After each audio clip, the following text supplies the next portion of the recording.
que entender que siempre extraer el tercer molar, sea superior o inferior, implica riesgo. No lo tomen como una exodoncia común, siempre tiene su preparo. Después, cuando se hace una exodoncia por seccionamiento, tiene su tiempo quirúrgico. Y por último, siempre debemos esperar una menor respuesta metabólica. Porque si hay una menor respuesta metabólica, entonces el paciente se recupera más rápido. ¿A qué se llama respuesta metabólica? A aquella que nosotros hacemos cuando influenciamos al organismo. Si nosotros hacemos una cirugía, estamos influyendo al organismo. Mientras más complicada sea esa cirugía, la injuria va a ser mayor. Entonces, ahora la odontología está orientada hacia los principios mínimamente invasivos. Vamos a ilustrar esto con un ejemplo. Una persona que acude por presentando dolor después que estuvo almorzando y presenta dolor. Siente que la pieza dentaria se mueve, sale un carro de eso. Entonces, ahí, ¿cuál sería su diagnóstico? Es evidente que hay una fractura, pero es una fractura vertical. La fractura vertical no se ve radiográficamente, tendría que verla en una tomografía. Pero ahí la expresión diagnóstica es fractura vertical. Vamos a poder hacer una extracción profesional. Es muy difícil hacer una extracción profesional. La vamos a tener que sacar por partes, ¿no? Entonces se le explica al paciente el que tenga una historia clínica y un consentimiento informado.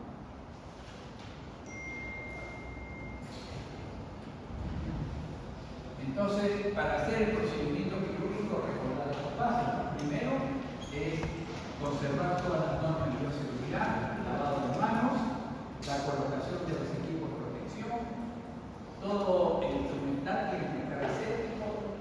Empezamos a hacer lo que es la antisepsia intraoral y peribucal, incluyendo la punta de la nariz. Colocamos la anestesia local e infiltrativa. Y después de colocar la anestesia recién vienen los campos quirúrgicos. ¿Ya? No se debe colocar anestesia con el paciente totalmente cubierto. Entonces, la exodoncia mediante odontosección.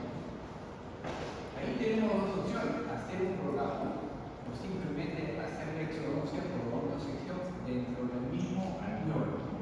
En este caso, lo que se va a hacer es una incisión sutural. Una incisión sutural es una sección, pero solo alrededor de la pieza dental. Y después de hacer esa incisión, se extrae el segmento mayor, que puede ser una pieza que ha recibido un tratamiento de conducto. Y probablemente van a quedar remanentes de la raíz. Estos se van extrayendo progresivamente y se separa con unas 3 centímetros muy delgadas de fisura, se va separando la raíz y se van extrayendo raíz por raíz. Se dan cuenta que se va haciendo la extracción y no hacemos cortar. Puede quedarse alguna raíz y esta raíz puede extraerse con una lima Hellstrom, una lima gruesa Hellstrom. La enrollamos al conducto y vamos luxándolo hasta que salga la pieza. Ahora, una vez que ahí lo limpiamos, si es que no hay infección, muchos pacientes actualmente dicen que tengo pocos dientes, quiero ponerme un implante, entonces lo mejor sería colocar hueso. Hay muchos tipos de hueso. Este es otro tema, pero solo para que tengan una idea. Se le puede colocar un tipo de hueso. El que mejor está dando resultados es el de hueso coreano particular, porque no se cae, sino se hace como una plastilina y se puede colocar. O simplemente se coloca una hueso.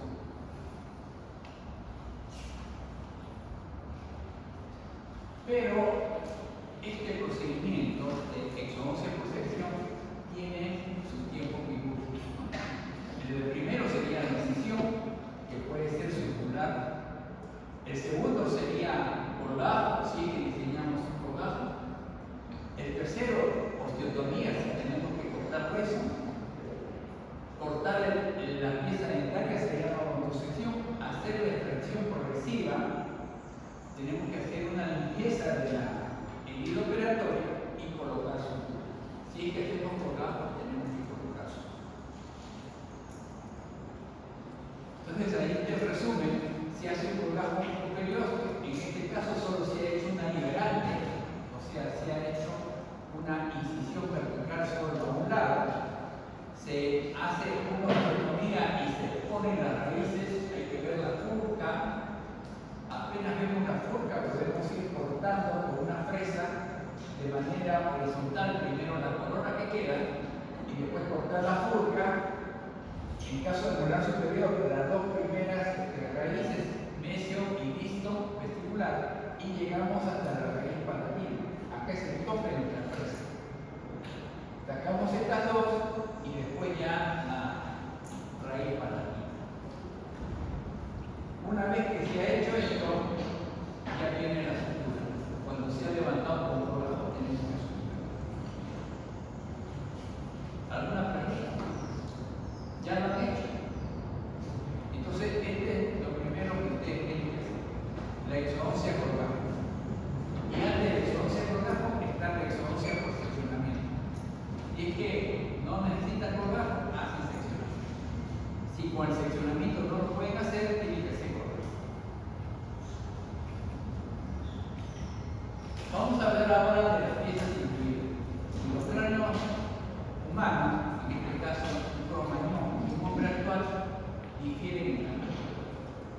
Y la mandíbula y los maxilares son más pequeños, por razones de evolución, por razones de alimentación.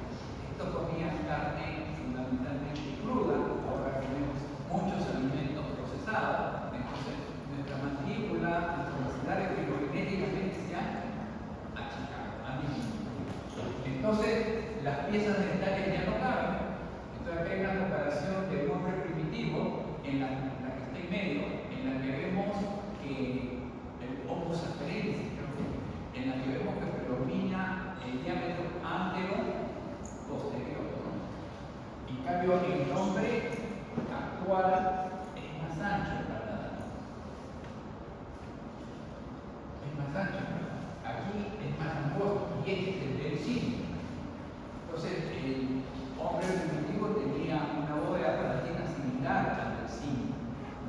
Entonces, vemos que entra toda la hilera de primero, segundo y tercer molar.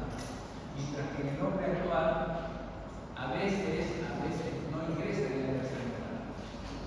Como no hay espacio, queda hacia adentro del hospital. Entonces, la pieza dental puede quedar impactada, puede quedar retenida o puede quedar incluida, ¿no?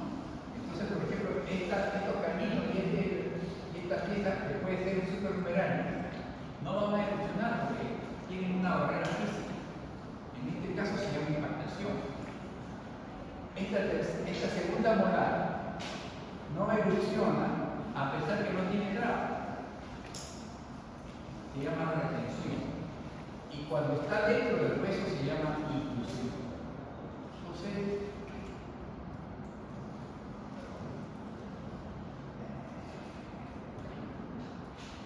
por ejemplo, en este caso sería una inclusión. Y en este caso, una impactación. Hay una barrera física que impide. Entonces ahí tenemos los conceptos de impactación, de retención, esta puede ser primaria, puede ser secundaria, y los conceptos de inclusión. Son conceptos básicamente teóricos, pero ustedes ya miran la pieza dentaria y ya saben cuál va a ser el diagnóstico. ¿Va a evolucionar o no va a evolucionar? ¿Está la delegada? Le envié un libro de transporte sin figurar para que puedan leer algunas cosas. Entonces, en este ciclo y en el próximo se van a ver mucho con la cirugía de los terceros molares, ¿no? Esta cirugía de los terceros molares es una cirugía más frecuente en lo que es cirugía bucal. Es como se dice el pan de cada día. ¿Qué es lo que tenemos que hacer nosotros? Primero, hacer un buen diagnóstico.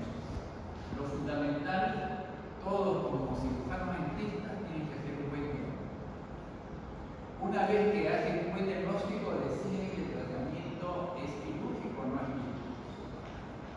Una vez que han decidido que el tratamiento es quirúrgico, ustedes tienen que decir, ¿lo voy a hacer yo o lo derivo? ¿Y cuál va a ser el parámetro? Va a ser la duda.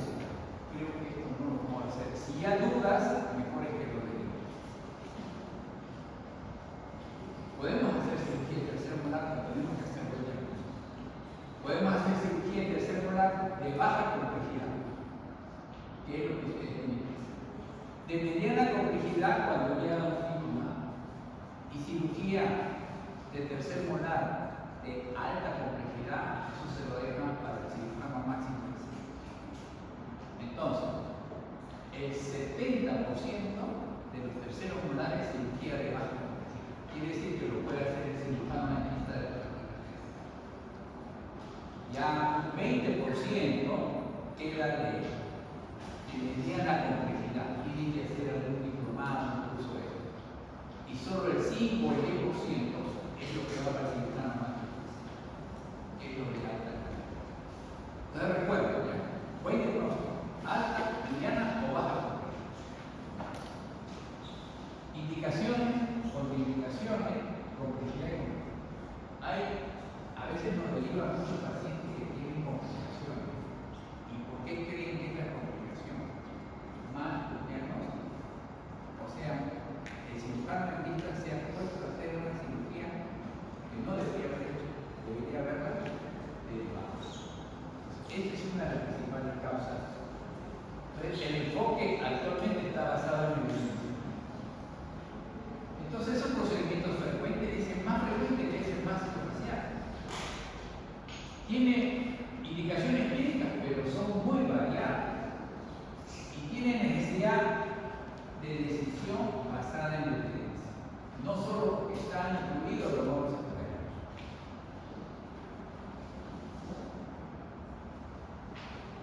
Alta prevalencia, mayor frecuencia y mayor complicación en la mandíbula, y la edad pico es de 18 a 30 años.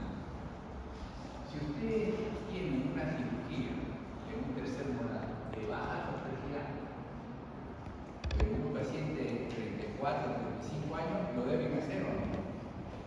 La idea es que una cosa es que hagan cirugía de tercer molar en una persona joven, y otra cosa es que hagan cirugía de tercer molar en una persona mayor, que es más complejo. Parece simple, pero es más complejo. Y muchos de los casos de la cultura se presentan en personas mayores. Entonces, la cirugía de tercer molar en personas más de 30 ya tiene que ponerse. ¿Por qué? Porque puede haber otras condiciones asociadas como la hipercementosis.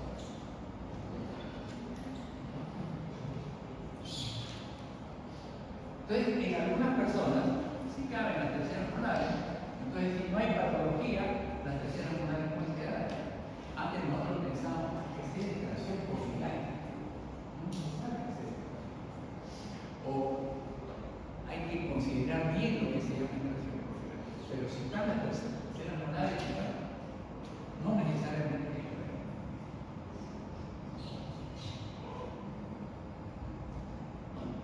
¿Cuál es la indicación absoluta? Vamos a tratar en esta clase lo que corresponde a tercera molar superior.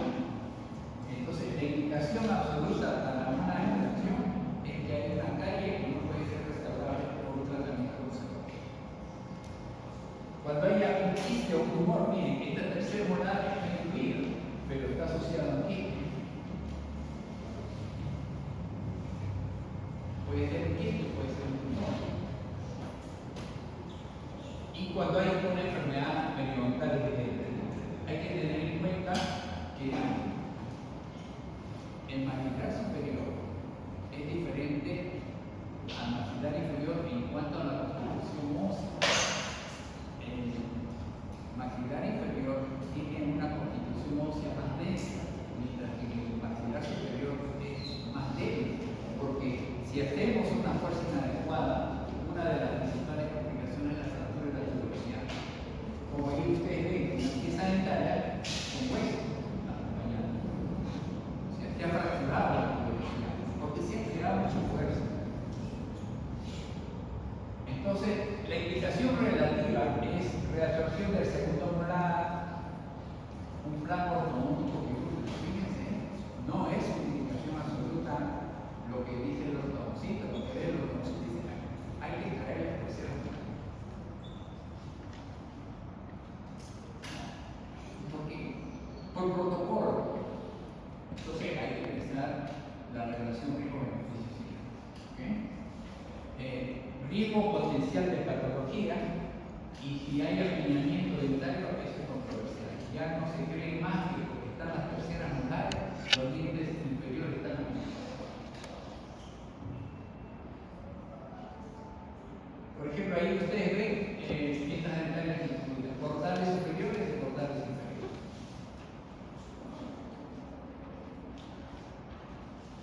Entonces, indicaciones profilácticas en un paciente asintomático que es joven, cuando hay una inclusión total, pero no es recomendada hacer extracción de tercera molar de rotina.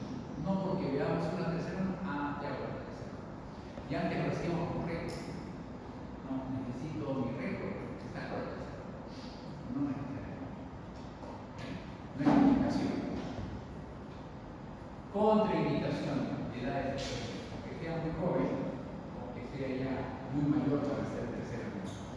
Compromiso sistémico. Muchos pueden tener compromiso sistémico, pero si el compromiso sistémico es inestable, no está controlado, no debemos hacer eso. Proximidad al riesgo maxilar con riesgo quirúrgico alto es una contraindicación para no hacer la cirugía tercera molar.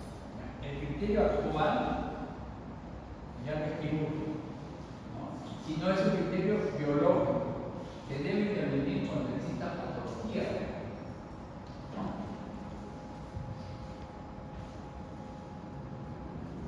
¿Cuáles son los factores que influyen en la complejidad?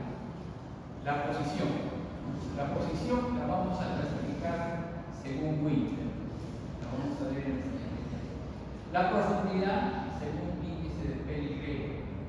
La relación con estructuras anatómicas es un factor de complejidad. Y la apertura bucal limitada también. La apertura bucal limitada no es lo mismo que nosotros nos guiemos radiográficamente un tercer molar y abierto, o que lo va a parar. Es diferente.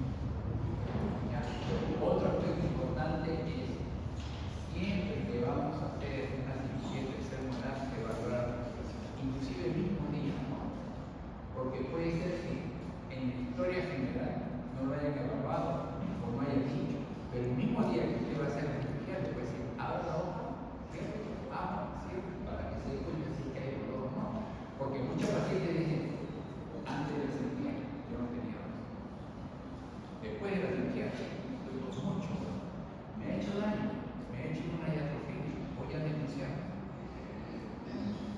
Y puede ser que la paciente sí tuvo su problema de ADN, pero no lo sabía diagnosticar previamente. Pero si le digo, usted tiene un problema de ADN, puede ser que con la cirugía puede empeorar, pero es necesario que se haga la cirugía. Y segundo, si yo detecto que hay un problema de ADN, tengo que decir que abra la boca y el ayudante tiene que mantenerme la boca limpia. ¿Entiendes? Para que no se empeore. O sea, el procedimiento es diferente.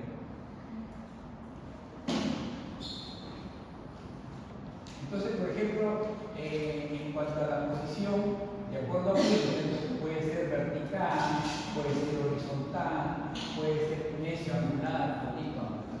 Esto creo que ya lo pueden usar. Entonces, por ejemplo, acá que diría que es una posición mesio-angular. ¿No? La corona se dirige hacia adelante. Y acá es una posición, la corona se dirige hacia atrás, disto-angular. ¿Cuál es más complejo? En el superior más complejo es el mesio-angular. Porque yo hago un mal movimiento y se va hacia arriba. En el inferior es más rápido. El mesio-angular es más sencillo. En el superior, el meso angular, el pisto angular es más fácil porque inmediatamente te baja. Mientras que en el inferior, el pisto angular es más difícil. O sea, es exactamente al revés. Ya sea superior o sea inferior. Eso lo tenemos que saber. Porque dice, esto está casi afuera, lo puedo sacar roto, pero hay que tener cuidado. Se puede ir así.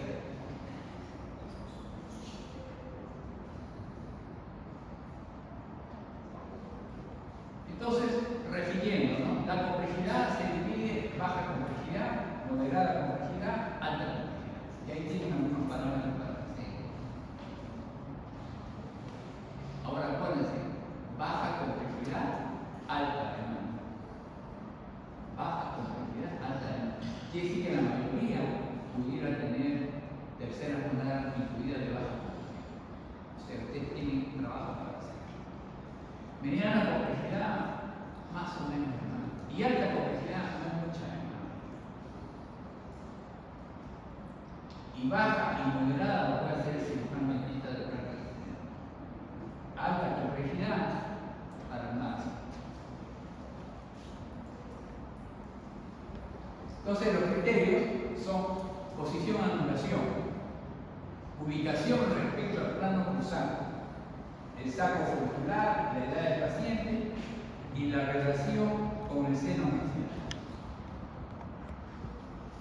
No se olvide, tiene la relación con el seno maxilar. Entonces siempre observar la relación con el seno maxilar.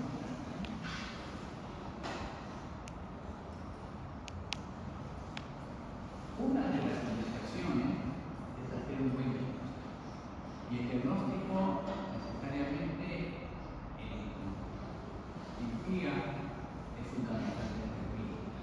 Pero el diagnóstico complementario es importante porque nos da precisión de dónde se encuentra. Y ahí miren, tenemos ahora la tomografía.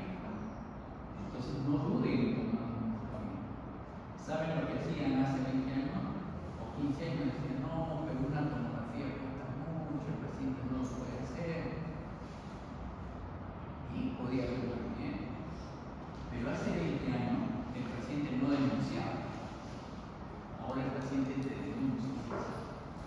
Entonces, si van al juez, tú no vas a decir, no, es que no le indiqué la tomografía porque el paciente no tiene dinero o porque no podía. Es mala práctica. Nuestro deber es hacer un buen diagnóstico. Ahí nosotros nos quedamos si no queremos hacer la cirugía, pero es un buen diagnóstico. Señora, usted tiene alta complejidad, está cerca o dentro del seno maxilar, tiene que ir con el máximo. No lo puedo hacer. Y antes los jóvenes querían hacerlo correcto, no me falta una exomoción. Aunque sea difícil, me falta una exomoción. Quirúrgica, me falta una exomoción quirúrgica para completar el reto. Ahora ya no vamos a desaprobar por regla de exclusión. Es por competencia, lo sabe hacer o no lo sabe hacer. Sabe diagnosticar o no sabe diagnosticar. Hace el procedimiento o no lo hace. ¿Todos van a ser cirujanos? Quizá el 5% va a ser cirujano, la mayoría va a ser rehabilitador, va a ser ortodoncio. Es lo que más hay como pediatría. Entonces, fíjense, tenemos ahora a disposición este tipo de imágenes que nos pueden mostrar precisión, sitio, altura, nivel de complejidad. Y lo podemos ver en los tres planos, ¿no? Plano axial, plano columnar, plano transversal. Entonces, ¿qué puede pasar? Que las piezas se pueden desplazar. ¿Y cuándo se desplazan? Cuando no hacemos buen diagnóstico, cuando el cirujano es experto, técnica quirúrgica inapropiada, no precisaba extraer, es lo peor, que no precisaba extraer y por indicación de ortodoncia, así. El ortodoncista tiene no, porque no tenemos que. Entonces, por eso nuestras bases quirúrgicas tienen que estar bien sustentadas para poder decir, sí, de repente quiere traer eso. Pero cuando un ortodoncista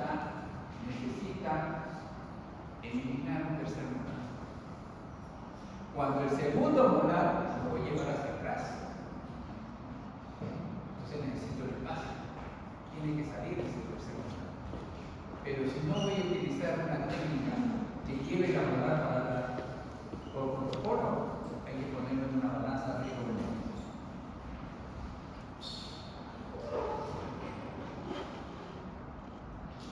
Entonces, fíjense cómo va evolucionando, son imágenes antiguas, pero a los 14 años hasta los 18 años, cómo se van colocando las.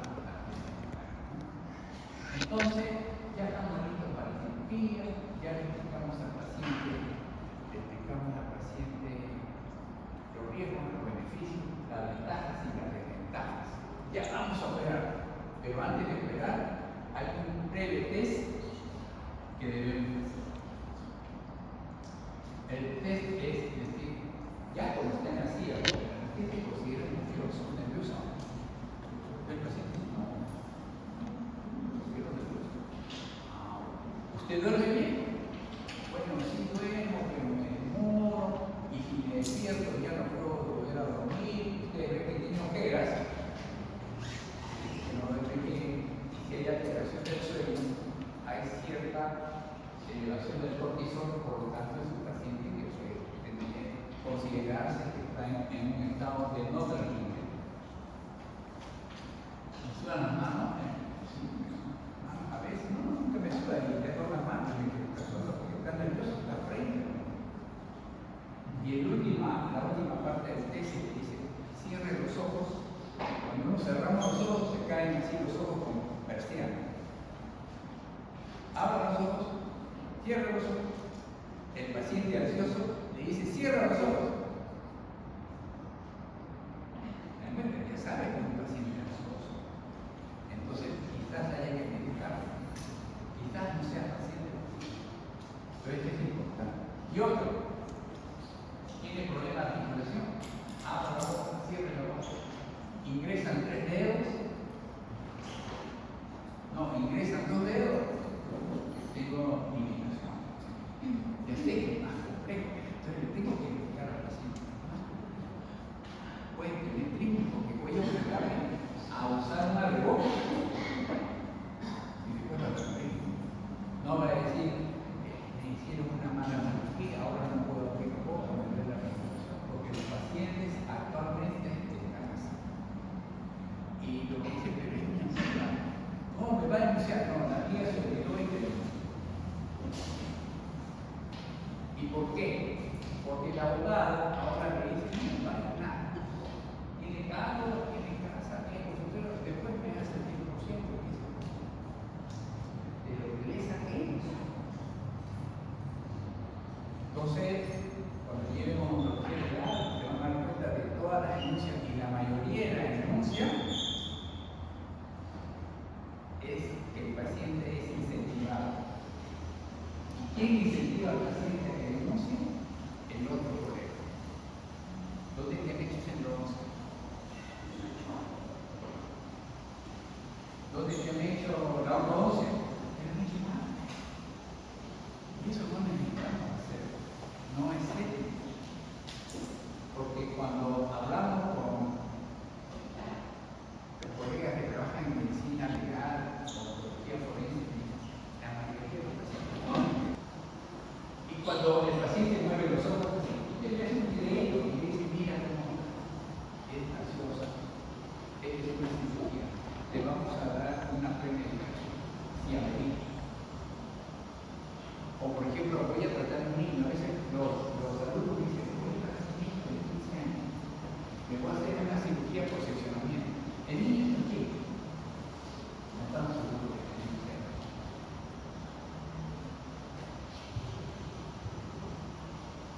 De la apertura bucal, miren la pieza, la proximidad al dental inferior está meditando un perfil. Hay personas todavía, hay colegas todavía que dicen, no pasa nada, no está lejos, no, está paralelo con esto. Pudiera ser que esté paralelo, pudiera ser que sabe ver también las imágenes que el nervio no está bien. Pero si va a un juez por una parestesia, el juez le va a decir, ¿y usted con qué hizo el diagnóstico? Porque con esto, con mi experiencia yo me doy cuenta que no tomamos menos que pareciera, pero no. ¿Y cómo lo demuestra? Y resulta que cuando le toman la tomografía había una raíz o había esta primera raíz anatómica, a veces el detalle tiene como otro para ver. Entonces es necesaria una tomografía en este caso. Bueno, y estos son los tipos quirúrgicos, hacer el diagnóstico y maxilar superior. Lo mejor es hacer la cirugía antes de lo que pero a veces, no sé por qué, nos mandan ahora se engancha la guana, se nos duele como la paciente. Cuando el planeamiento, porque la ortodoncia no es una urgencia, la ortodoncia es un procedimiento electivo. Yo quiero estar con mi diente por toda mi vida, no me va a afectar la alimentación. Algunos me ríen de estética, ¿por qué lo mandan para cirugía completa? Debieran mandarlo para que, pero muchas veces ya con todos estos aparatos. ¿Y cuál es el abordaje con un tercer molar? Vestibular. Entramos por vestibular, hacemos un programa por vestibular, hacemos osteotomía, ¿no? Hasta que hacemos la exoncia, posteriormente el curetaje de la cavidad y los implantes. Cuando digo curetaje, más que curetaje, es simplemente sondear. Sondear con delicadeza porque puede estar el piso presente. Y si nosotros hacemos curetaje, hacemos una comunicación. Entonces tenemos que sondear y lavar profusamente con cloruro. Lavar con cloruro. Después de suturar. Bien, el tercer molar superior casi no se usa forceps. Este es el instrumental que se conoce. Y de estos, el más importante es la teoría de amor.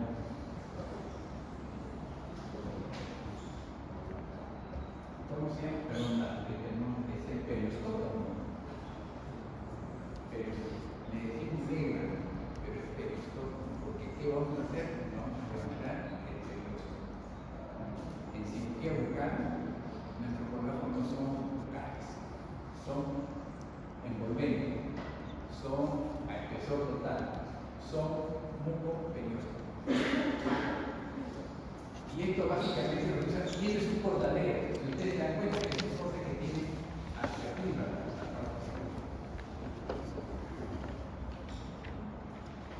cordalero. Sugerencia: no hacer cirugía sin imagen. No cortar el alveolo profundamente si no vemos. No podemos estar cortando sin ver. ¿No? Usar pieza de mano adecuada. Baja velocidad, o ahora se está usando mucho el procedimiento. En la facultad empiezo a ver. Entonces, espero que el próximo año, en el próximo ciclo, ustedes puedan hacer una programación con un procedimiento. Porque es lo que se usa. Lo que es él, no es obligatorio. Si no, lo hacen de manera tradicional. Entonces, el piezo eléctrico que hace, si siente glucosa, se para. Si siente nervios, se para. O sea, solo sirve para poder cortar los tejidos glucocetorales. No todos los casos se hacen por vestibular. Miren este caso, esta frecuencia, ¿no? Está más hacia palatino. Entonces, el abordaje va a ser hacia palatino. Miren, y es más sencillo extraerlo hacia palatino, pero luego nos dimos cuenta que estaba hacia palatino.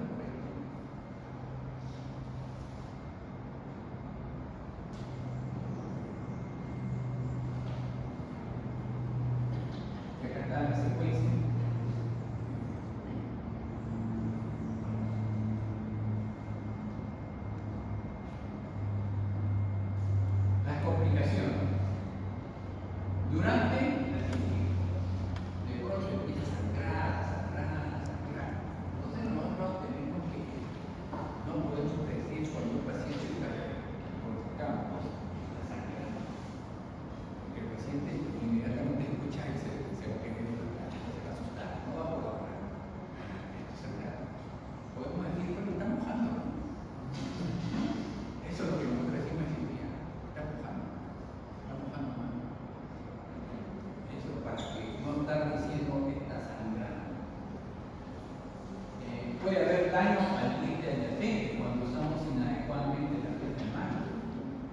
fractura de la tuberosidad que ya hemos visto, perforación del seno y un desplazamiento intrahumario complicado a fosa ínfra. Ahora, si yo le pregunto, por ejemplo, en el examen, ¿qué por la especificación de Peter en la cirugía tercera molar, qué inclinación tiene mayor probabilidad de desplazamiento a pieza a zona infratemporal? Mesiocular, distocular. Mesio, disto, superior. Mesio.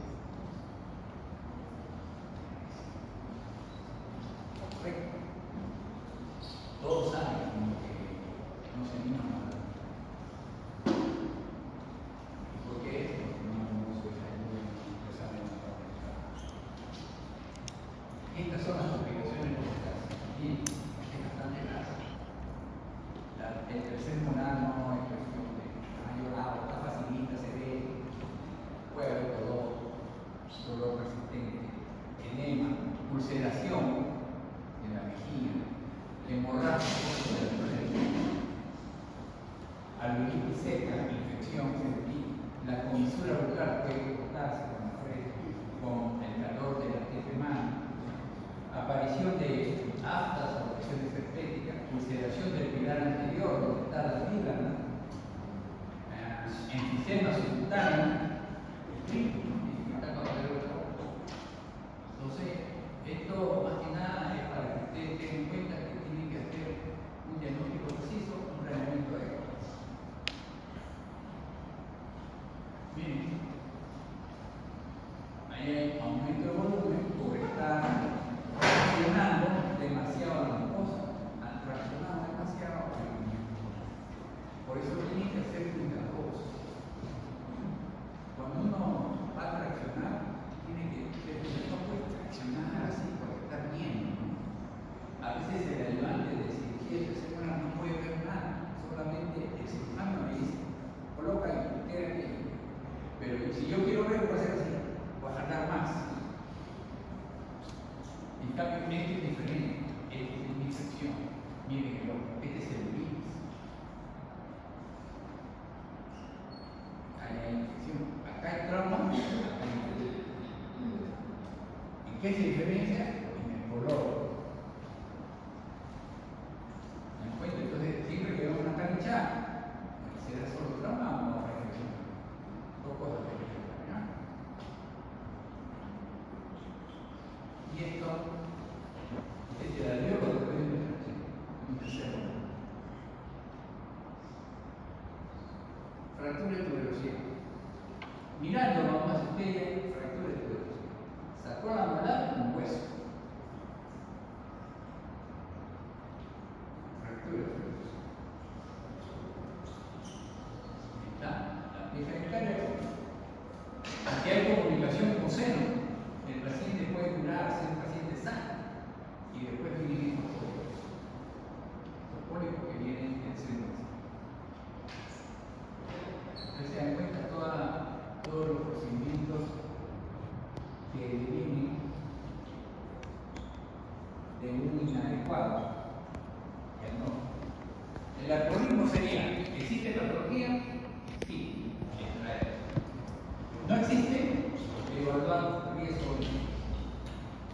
Alto riesgo, solo considerar observación o derivar al máximo. Bajo riesgo, la extracción es selectiva. ¿Quiere hacer la extracción? Total es bajo riesgo.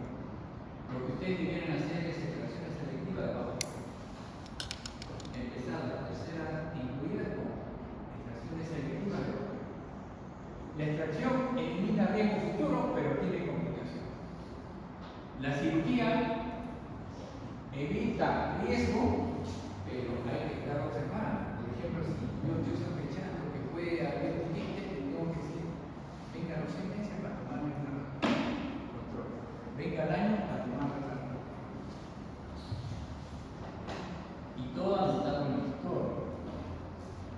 Miren esta pieza dentaria.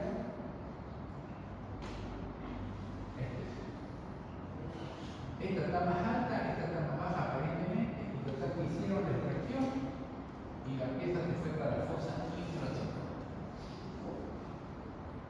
Se fue para la fosa infratemporal. Acá está.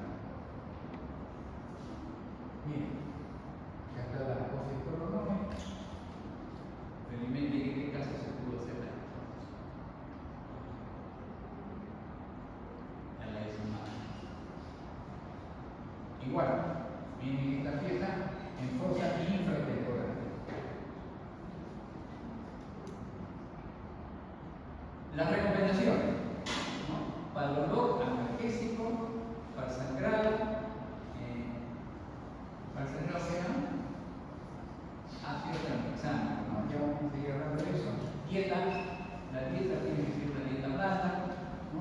Medicación analgésica y medios físicos, ¿no es cierto? Después de la cirugía, ¿calor o frío? Frío. Antes de la cirugía, según que tenga calor. ¿Entiendes? La termoterapia es cuando hay un proceso inflamatorio. Se produce vasodilatación para que la pus caiga y se forme el exceso. Calor. Después de la cirugía, frío.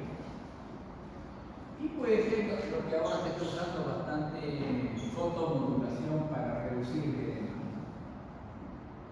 Entonces, recordar siempre la escalera analgésica. En la siguiente clase vamos a hablar de la tema terapéutico analgésico y el concepto de analgesia de refrescar, que también debe tenerlo presente. Saber qué tipo de antibiótico se da, la dosis en adultos, la dosis en niños, cuando son alérgicos a la penicilina, qué tipo de antibiótico.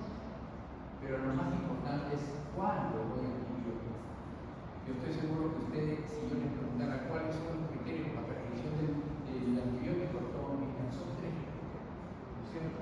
Infección evidente, o sea, tengo que ver que hay infección, el otro criterio para que yo dé antibiótico, todos levantarían la mano y dirían, procedimiento invasivo, he hecho portazo y he hecho vasectomía.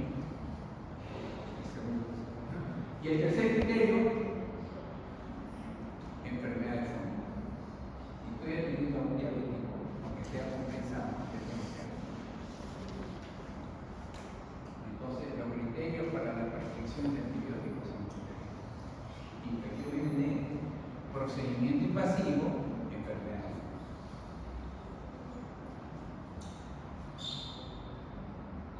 Bueno, algunas de las recomendaciones. La complejidad no solo depende del diente, sino de la vinculación con otras estructuras. La neuritis es frecuente, pero la lesión nerviosa griega define la calidad del flujo. ¿Qué es lo que sucede? A veces hacemos procedimientos muy bruscos.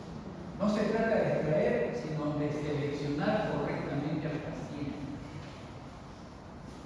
El mejor indicador es el expertise quirúrgico y no es la técnica, es la indicación. Y el mensaje final es: el mejor cirujano no es el que extrae más, por eso pensamos más en recto, sino el que sabe cuándo no operar.